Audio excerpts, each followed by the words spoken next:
Hello and welcome back to All Round Teaching.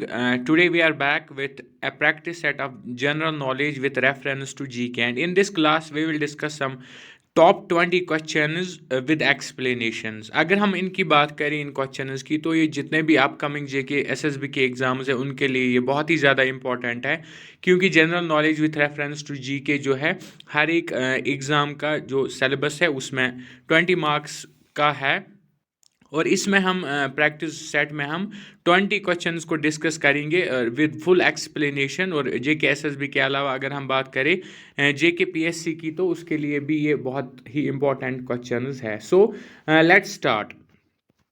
और first question is, अगर हम सबसे पहला अपना क्वेश्चन देखें, the first question is that which article ensure the special status to Jammu and Kashmir prior to 2019, यानी कि कौन सा आर्टिकल है जो जम्मू कश्मीर को एक स्पेशल स्टेटस देता था 2019 तक, जो उसके बाद नहीं रहा।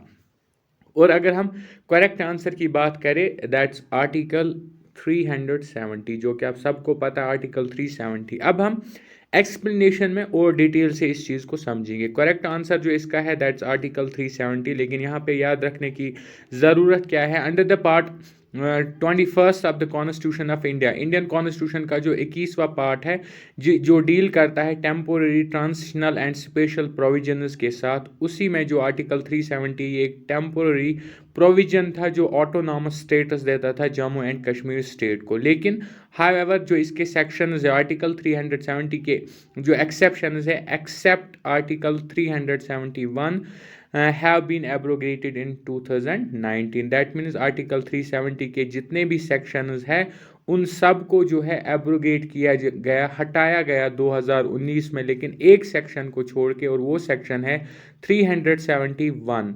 और ये सेक्शन को छोड़ के बाकी सारे सेक्शंस को हटाया गया, एब्रोगेट किया गया in 2019। So this was our first question. Now moving to question number 2। अगर हम क्वेश्चन नंबर 2 की बात करें तो क्वेश्चन नंबर 2 है हमारे पास, which among the following is related to history of Kashmir.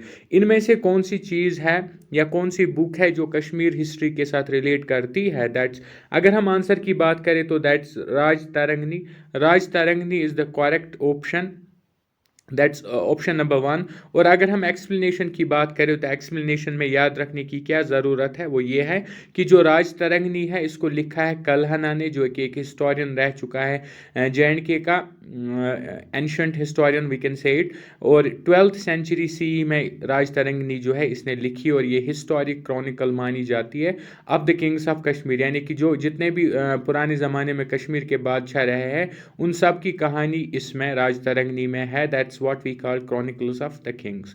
और इसमें हिस्टोरिकल नैरेटिव भी मिलता है कश्मीर का 12th सेंचुरी से लेकर आगे तक, जितना भी जो भी हिस्ट्री है कश्मीर की वो इसमें लिखी गई है, उसकी सारी जो डिटेल है वो इसमें दी गई है। So this was question number 2। Now moving to the question number 3। अगर हम क्वेश्चन नंबर 3 की बात करें, क्वेश्चन नंबर 3 है हमारे पास, the Uri dam is located on which river in Jammu and Kashmir. जो उरी डैम है जम्मू एंड कश्मीर में वो किस रिवर पे लोकेट है, किस दरिया पे है। If we look at the correct answer that's Jhelum जो है इसका सही आंसर बनेगा। Jhelum is the right answer, Jhelum जो है इसका राइट आंसर बनेगा। और अगर हम एक्सप्लेनेशन की बात करें, Jhelum river is the correct answer. तो जो उरी डैम है ये 480 megawatt hydro electric power plant है जो जहलिम रिवर पे बनाया गया है उरी के नज़दीक बारामूला डिस्ट्रिक्ट में जो फॉल करता है। और बारामूला जम्मू एंड कश्मीर का एक डिस्ट्रिक्ट है, और ये लोकेट है वेरी नियर टू द जो लाइन ऑफ कंट्रोल है पाकिस्तान के साथ फ्रॉम उड़ी साइड, उसके नज़दीक पे ये जो वाला स्टेशन है ये पड़ता है। इसके अलावा अगर हम देखें the de facto border between India and Pakistan उसी के नज़दीक ये पड़ता है जिसको लाइन ऑफ कंट्रोल बोलते हैं। अगर हम इस स्टेशन की बात करें तो इसको बिल्ड किया गया एक हिल पे, यानी एक पहाड़ पे, छोटे से पहाड़ पे इसको बनाया गया है जिस with A help of 10 kilometres tunnel, जिसमें एक 10 किलोमीटर की टनल भी साथ बनाई गई है। It's of the run of the river type without a large dam, और इसमें भी पानी को डाइवर्ट किया जाता है और पानी को फिर ऊंचाई से छोड़ के जो है इलेक्ट्रिसिटी को जनरेट किया जाता है। कोई डैम वगैरह यहाँ पे नहीं बनाया गया है। उसी को हम बोलते हैं कि ये जो है run up the river type dam dam नहीं है, प्रोजेक्ट है, sorry. Since the Indus water treaty gives Pakistan the exclusive right to regulate the Jhelum river, क्योंकि इंदस वाटर ट्रीटी जो हुई थी उस ट्रीटी के हिसाब से जहलम पे जो एक्सक्लूसिव राइट है वो पाकिस्तान का है। दैट्स वाई यहाँ पे जो है इस डैम के सामने, डैम के आगे, सॉरी, जहलम के आगे डैम नहीं बना सकते इस पावर स्टेशन के पास, क्योंकि इसके एक्सक्लूसिव राइट्स जो है वो पाकिस्तान के पास है। दैट्स वाई वहाँ पे एक run of the river type इसको बनाया गया है और इलेक्ट्रिसिटी को जनरेट किया जाता है। So this was question number 3। Moving to question number 4। अगर हम क्वेश्चन नंबर 4 की बात करें तो तसो मुरारी जो है located in Ladakh region is है। जो तसो मुरारी है जो लद्दाख में है, ये क्या है? तसो मुरारी जो है, जैसा कि आपको पता ही होगा, इट्स अ लेक। तसो मुरारी जो है ये एक लेक है। तसो Murari is a lake and it's located in Ladakh. ऐसे भी आ सकता है कि ये लेक है कहाँ पे और ये क्या है, वैसे भी क्वेश्चन बन सकता है। लेक है वो लद्दाख में है। If we look at its explanation, तो एक्सप्लेनेशन में क्या है, जो तसो मुरारी है ये एक हाई अल्टीट्यूड लेक है जो कि यूटी ऑफ लद्दाख में फॉल करता है और ये सिचुएटेड है elevation of over 4500 metres above the sea level. इतनी ऊंचाई पे ये सिचुएटेड है और ये highest, one of the highest lakes in the world. दुनिया के जितने भी ऊंचे लेक्स है उनमें इसको शामिल किया गया है, उनमें से एक इसको माना जाता है। और जो तसो मुरारी है ये एक पॉपुलर टूरिस्ट डेस्टिनेशन है जहाँ पे बहुत सारे टूरिस्ट हर साल देखने को मिलते हैं, क्योंकि वहाँ का जो पानी है बिल्कुल साफ़ है। ब्लू वाटर पाया जाता है इस लेक में और बिल्कुल क्लियर वाटर पाया जाता है और इसके इर्द गिर्द पहाड़ है, जिसकी वजह से ये जगह जो है और ज़्यादा खूबसूरत और अट्रैक्टिव बन जाती है टूरिस्ट्स के लिए। इसके अलावा अगर हम देखें, ये एक इम्पॉर्टेंट हैबिटेट है जिसमें नंबर ऑफ स्पेशीज़ अब माइग्रेटरी बर्ड्स पाए जाते हैं, यानी इन पहाड़ों पे और इस लेक में बहुत किस्म के बर्ड्स पाए जाते हैं, माइग्रेटरी बर्ड्स पाए जाते हैं। और ये जो लेक है ये प्रोटेक्टेड वेटलैंड माना जाता है, एक प्रोटेक्टेड वेटलैंड है जो कि पूरे दुनिया में एक इम्पोर्टेंस रखता है और इंटरनेशनल इम्पोर्टेंस इसको दी गई है रामसर कन्वेंशन में। So this was the important information regarding this lake. Now moving ahead to question number 5। अगर हम क्वेश्चन नंबर 5 की बात करें तो क्वेश्चन नंबर 5 जो हमारे पास है वो है the lacustrine deposits of Kashmir called Karewas are known for. जो लस्टराइन डिपॉजिट्स कश्मीर है जिनको खरवाज बोलते हैं वो किस चीज़ के लिए माने जाते हैं? अगर हम इसकी बात करें, पता ही होगा, सेफ्रॉन कल्टीवेशन के लिए खरवाज को माना जाता है। काफ़ी बार क्वेश्चन एग्जाम्स में देखने को मिला है और आगे भी इसके चांसेस बनते हैं कि फिर ये अलग अलग तरीक़ों से एग्ज़ाम में आता रहता है। और सेफ्रॉन कल्टीवेशन की अगर हम थोड़ी सी एक्सप्लेनेशन देखें तो वो इस तरह है, जो एक स्पेशल फीचर है कश्मीर वैली का, हिमालयाज़ में ये लोकेट करता है कश्मीर, वो है खरवा। खरवा डिपॉजिट्स जो है ये बनते हैं, ये जो लैंड होती है ये बनती है सिल्ट, क्ले एंड सैंड की। और खरवाज जो है ये they are known for saffron cultivation, saffron cultivation के लिए माने जाते हैं। और यहाँ पे बहुत किस्म के ऑर्चर्ड्स ऑफ फ्रूट्स, यानी कि बहुत किस्म के बाग भी यहाँ पे पाए जाते हैं जिनमें अलग अलग मेवे उगाए जाते हैं और ड्राई फ्रूट्स उगाए जाते हैं, जैसे एप्पल है, पीच है, आलमंड है या वॉलनट्स है। ये इन माउंटेन्स पे खरवा लैंड पे इसको भी ग्रो किया जाता है along with the saffron cultivation. Now moving to question number 6। अगर हम क्वेश्चन नंबर 6 की बात करें तो क्वेश्चन नंबर 6 है हमारे पास, who was the founder of Lohara dynasty of Kashmir. जो कश्मीर की लोहारा डायनास्टी है उसका फाउंडर कौन है? संगम राज, अवंती वर्मन, दुर्लभ वर्धन या केशव गुप्ता। जो इसका करेक्ट आंसर है वो है संगम राज। संगम राज जो है ये फाउंडर है। अगर हम बात करें लोहारा डायनास्टी ऑफ कश्मीर की तो इसका जो फाउंडर है वो है संगम राज। और संगम राज की और लोहारा डायनास्टी की अगर हम थोड़ी सी हिस्ट्री देखें तो वो इस तरह से है, the Lohara dynasty of Kashmir was founded by Sangam Raj in 1003 AD, यानी लोहारा डायनास्टी, जो कश्मीर की लोहारा डायनास्टी, उसको संगम राज ने फाउंड किया है 1003 एडी में। Now moving to question number 7। अगर हम क्वेश्चन नंबर 7 की बात करें तो क्वेश्चन नंबर 7 है, Didda the famous queen of Kashmir belongs to which dynasty. जो दिदा है एक कश्मीर की फेमस क्वीन रह चुकी है, वो किस डायनास्टी से बिलोंग करती थी? लोहारा, उत्पाल, चंदिला या कारकोत। अगर हम राइट आंसर की बात करें तो राइट आंसर है इसका लोहारा। लोहारा डायनासिटी से बिलोंग करती थी दीदा। दीदा जो है एक फेमस क्वीन रह चुकी है कश्मीर की, और वो बिलोंग करती थी लोहारा डायनासिटी से। So Lohara dynasty is the right answer of this question, question number 7। Now अगर हम इसकी एक्सप्लेनेशन देखें तो जो दीदा है वो लोहारा डायनासिटी की प्रिंसेस थी, जिसने कश्मीर के एक बादशाह से शादी की थी जिसका नाम था कुसुम गुप्ता। कुसुम गुप्ता उसका नाम था, एंड यूनाइटेड, और उससे क्या हुआ, जो किंगडम ऑफ लोहारा है वो यूनाइट हो गया with that of her husband, यानी लोहारा किंगडम जो है वो यूनाइट हो गया जब इसने शादी इसके साथ की, गुप्ता डायनासिटी की एक बादशाह से की। After the death of her husband, और जब इसके हस्बैंड की डेथ हो गई तो इसने इसके बाद कश्मीर पे रूल करना शुरू किया, कश्मीर की क्वीन बनी और अब रूल चलाया कश्मीर पे from 958 AD to 1003 AD. That means अगर हम बात करें सम 41 ईयर्स तक इसने कश्मीर की हुकूमत की है, दीदा क्वीन की अगर हम बात करें तो। Now moving to next question, that's question number 8। Question number 8 क्या है? Consider the following festivals with the states in which they are celebrated. Festivals और दूसरे साइड स्टेट्स है, हमें इनको मैच करना है कि कौन सा फेस्टिवल किस स्टेट में मनाया जाता है। ये आर्ट एंड कल्चर का क्वेश्चन आ जाता है और जनरल नॉलेज का भी साथ साथ में आ जाता है। अगर हम देखें, पहला मुहर्रम है, हिमस है, विशु है, और यहाँ से उड़ीसा, जम्मू एंड कश्मीर, केरला। हमें बोलना है सही ऑप्शन कौन सा है। 1 एंड 2 है, 2 एंड 3 है, 1 एंड 3 है, या सारे 1 2 एंड 3 है। करेक्ट आंसर अगर हम देखें 2 एंड 3 है। 2 एंड 3 दोनों करेक्ट आंसर है। हिमस जो है जम्मू एंड कश्मीर में मनाया जाता है और विष्णु जो है ये केरला में मनाया जाता है, केरला का फेस्टिवल है।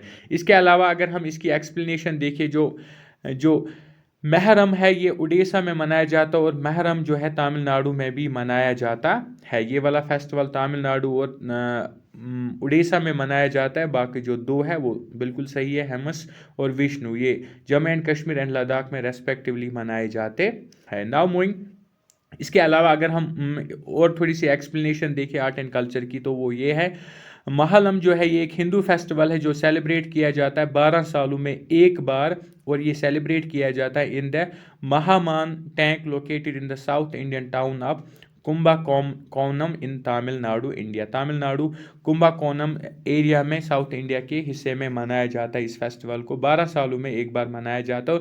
और जो हिमस फेस्टिवल है ये एक बहुत ही बड़ा फेस्टिवल और बहुत ही मशहूर फेस्टिवल है अगर हम लद्दाख की बात करें, और लद्दाख का ये एक रिलीजियस फेस्टिवल है। लद्दाख तो अब एक अलग यूटी है, लेकिन ओवरऑल बात करें तो जे के हम इसको कंसिडर करते हैं हिमस फेस्टिवल की बात करें तो।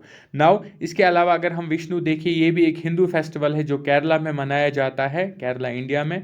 और ये कब मनाया जाता है, ये मार्क करता है start of the Hindu new year. जब हिंदू न्यू ईयर स्टार्ट होता है तो उसी न्यू ईयर पे ये विष्णु फेस्टिवल मनाया जाता है केरला में। और जो लोग हैं वो विष्णु को कमेमोरेट करते हैं the return of the sun god, यानी विष्णु को वो इस तरह से वेलकम करते हैं कि एक नया सन गॉड जो है उसका return after the previous year. This is how they celebrated. Now question number 9 की बात करें तो क्वेश्चन नंबर 9 है ऐसे, consider the following animals based festivals which states where they are predominantly celebrated. Animal based festivals है कुछ, और हमें देखना है कि ज़्यादातर प्रीडोमिनेंटली ये फेस्टिवल किस स्टेट में मनाया जाता है। पहला है माइको, दूसरा है उरू हबा, और तीसरा है कंबाला। स्टेट्स अगर बात करें तो अरुणाचल प्रदेश है, कर्नाटका है, एंड जम्मू एंड कश्मीर है। हमें बोलना है कौन सा करेक्टली मैचड है, कौन सा सही यहाँ पे मिलाया गया। 1 एंड 2, 2 एंड 3, 1 2 एंड 3 ऑल। अगर हम करेक्ट आंसर की बात करें दैट्स 1 एंड 2। पहले दो जो है सही है। मैको जो है एक एनिमल फेस्टिवल है अरुणाचल प्रदेश का, और उरू हबा जो है ये एक एनिमल फेस्टिवल है कर्नाटका का, और कंबाला जो है जम्मू एंड कश्मीर का फेस्टिवल नहीं है। अगर हम एक्सप्लेनेशन की बात करें, उरू हबा जो है ये एक फेस्टिवल है जो प्रिडोमिनेंटली कर्नाटका में मनाया जाता है, और उरू हबा जो फेस्टिवल है ये सेलिब्रेट किया जाता है दो ट्राइबल ग्रुप्स जो वहाँ के हैं वो इसको मनाते। एक है हाकी पिकी और दूसरा जो है वो है इरलुंगा। इरलुंगा जो है वो ये दो ट्राइब्स है जो इस फेस्टिवल को मनाते हैं, और इस फेस्टिवल पे वो बेफेलोज और गोट्स को सेक्रीफाइस करते हैं एक नेशनल पार्क के सामने, जिस नेशनल पार्क का नाम है बेनरगट्टा नेशनल पार्क, इसके सामने बेफेलोज और गोट्स को सेक्रीफाइस किया जाता है और इस तरह से इन फेस्टिवल्स को मनाया जाता है बाय द ट्राइबल पीपल। इसके अलावा अगर हम माइको फेस्टिवल देखें, ये एक एनुअल सेलिब्रेशन है जो जीरो अरुणाचल प्रदेश में मनाया जाता है ये फेस्टिवल, और ये सेलिब्रेट किया जाता है रोटेशनल बेसिस पे। 3 ट्राइब्स इसको मनाते हैं रोटेशनल बेसिस पे, एट अ टाइम ये इसको नहीं मनाया जाता। अगर हम उन ट्राइब्स की बात करें तो उन ट्राइब्स में जो है इंपॉर्टेंट ट्राइब्स है कुछ, जिसमें दीबू हिजा आता है, हेरीबुला आता है एंड होंग आता है। ये जो है अपतानी प्लेटू में मनाया जाता है। जो कंबाला है ये एक एनुअल बेफेलो रेस है, जो एक ट्रेडिशनल बेफेलो रेस मानी जाती है। कर्नाटका में इसको मनाया जाता है ज़्यादातर, और वो कर्नाटका के डिस्ट्रिक्ट में जिसको उपदी एंड कन्नड़ा डिस्ट्रिक्ट्स में इसको मनाया जाता है, और mostly bye farming community. So this was कि कंबाला कहाँ पे मनाया जाता है और उन 2 फेस्टिवल्स की इंपॉर्टेंस इस एक्सप्लेनेशन में हमने देखी। Now moving to question number 10। अगर हम क्वेश्चन नंबर 10 की बात करें, इससे पहले मैं आपको ये बोल दूं, अगर हम JKPSC की बात करें या JKSSB की बात करें, आजकल जो पैटर्न चल रहा है, क्वेश्चन जो हमें देखने को मिलते हैं एग्जाम में, वो ज़्यादातर इसी तरह से स्टेटमेंट्स पे होते हैं या मैच द फॉलोइंग पे होते हैं, जिस तरह के क्वेश्चन मैंने इस सीरीज़ में लाए हैं, ताकि आप नए पैटर्न के हिसाब से अपने आप को प्रिपेयर करो और ये क्वेश्चन आपको एग्जाम में देखिए और आप आराम से करके आओ। क्वेश्चन नंबर 10 बोलता है, हमें इन स्टेटमेंट्स को पहले देखना है। पंजाब लिखा है, हिमाचल प्रदेश, उत्तराखंड, जम्मू एंड कश्मीर, मध्य प्रदेश। कुछ स्टेट्स का नाम है। Which of the above states have been accorded with certified grown area states for producing basmati rice. इन स्टेट्स में से किस स्टेट को एक सर्टिफाइड ग्रोन एरिया की सर्टिफिकेट मिली है for producing basmati rice produce करने के लिए, यानी ज़मीन में लगाने के लिए। एक है 1 2 एंड 3 2 3 5 1 2 3 4 1 2 3 4 एंड 5 ऑल। अगर हम करेक्ट आंसर की बात करें तो जो इसका करेक्ट आंसर बनता है वो बनता है 1 2 3 and 4। 1 2 3 and 4 means option number C is the right answer. अगर हम एक्सप्लेनेशन की बात करें तो एक्सप्लेनेशन में अगर हम देखें, रिसेंटली बोला गया जो इंटेलेक्चुअल प्रॉपर्टी एपीलेट बोर्ड है IPAB, उसने डायरेक्ट किया है assistant registrar of the geographical indications register, यानी जो GI टैग देता है उसके रजिस्ट्रार को जो है इस IPAB की तरफ से डायरेक्शन मिली है कि आप बासमती राइस का जो GI टैग है फॉर प्रोड्यूसिंग बासमती राइस, वो पंजाब में, हरियाणा में, Himachal Pradesh, Uttarakhand, parts of Uttar Pradesh and Jammu and Kashmir, इन सब को GI टैग मिलनी चाहिए for the production of basmati rice. और ये जो डायरेक्शन है ये मिली है IPAB की तरफ से, जो रजिस्ट्रार है जियोग्राफिकल इंडिकेशन बोर्ड का। और इन सब स्टेट्स को के लिए डायरेक्ट किया गया है कि इनको GI टैग मिलनी चाहिए फॉर प्रोड्यूसिंग बासमती राइस। इसके अलावा अगर हम देखें, मध्य प्रदेश जो है what's not include in the list, Madhya Pradesh को इस लिस्ट में इंक्लूड नहीं किया गया। हालांकि जो बासमती राइस है वो मध्य प्रदेश में भी प्रोड्यूस की जाती है, लेकिन इसको इस लिस्ट में नहीं शामिल किया गया। मध्य प्रदेश गवर्नमेंट जो है फिर उन्होंने क्या किया, उन्होंने रजिस्ट्रार ऑफ जियोग्राफिकल इंडिकेशंस को इस चीज़ के लिए बोला कि आप हमें भी इसमें इंक्लूड कीजिए, एक सर्टिफाइड ग्रोन एरिया हमें भी डिक्लेयर किया जाए। और जो मध्य प्रदेश गवर्नमेंट है उन्होंने मूड अगेंस्ट द जो IPAB का जो ये डायरेक्शन था, उनका जो ये डिसीजन था उसके खिलाफ हो गए और उन्होंने सीधे रजिस्ट्रार ऑफ जियोग्राफिकल इंडिकेशन की तरफ हो गए और उनको बोला कि हमें भी इस लिस्ट में शामिल किया जाए। और order that directed the registrar of, और जो ये इनका ऑर्डर था अर्लियर IPAB, उसके खिलाफ हो गए ताकि इनको भी शामिल किया जाए। और इसके अलावा अगर हम देखें, मध्य प्रदेश को एक्सक्लूड किया गया था और उसके लिए उन्होंने फिर अप्लाई किया है या अर्जी लगाई।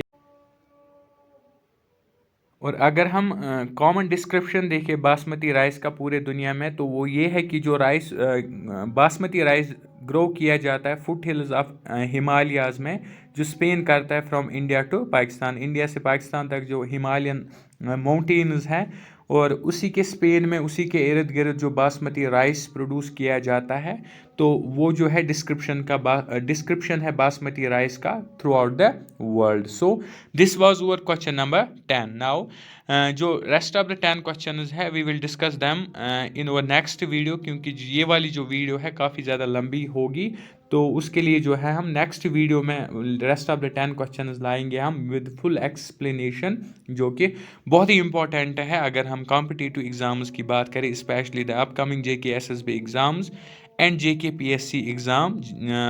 फीमेल सुपरवाइज़र की बात करें तो वो ज़्यादा इंपॉर्टेंस रखता है ये क्वेश्चन उस वाले एग्ज़ाम के लिए, अगर हम उन क्वेश्चन उस एग्ज़ाम की बात करें, और बाकी एग्ज़ाम्स के लिए भी बहुत ही ज़्यादा important question. So next 10 question को हम अगली वीडियो में डिस्कस करेंगे with explanation. So this was all for today. Do subscribe all round teaching, like and share also, ताकि आने वाली हर एक अपडेट सबसे पहले आपको मिले और आने वाला हर एक इंपॉर्टेंट वीडियो आप सबसे पहले देख पाओ। So do subscribe, like and share all round teaching. Thank you.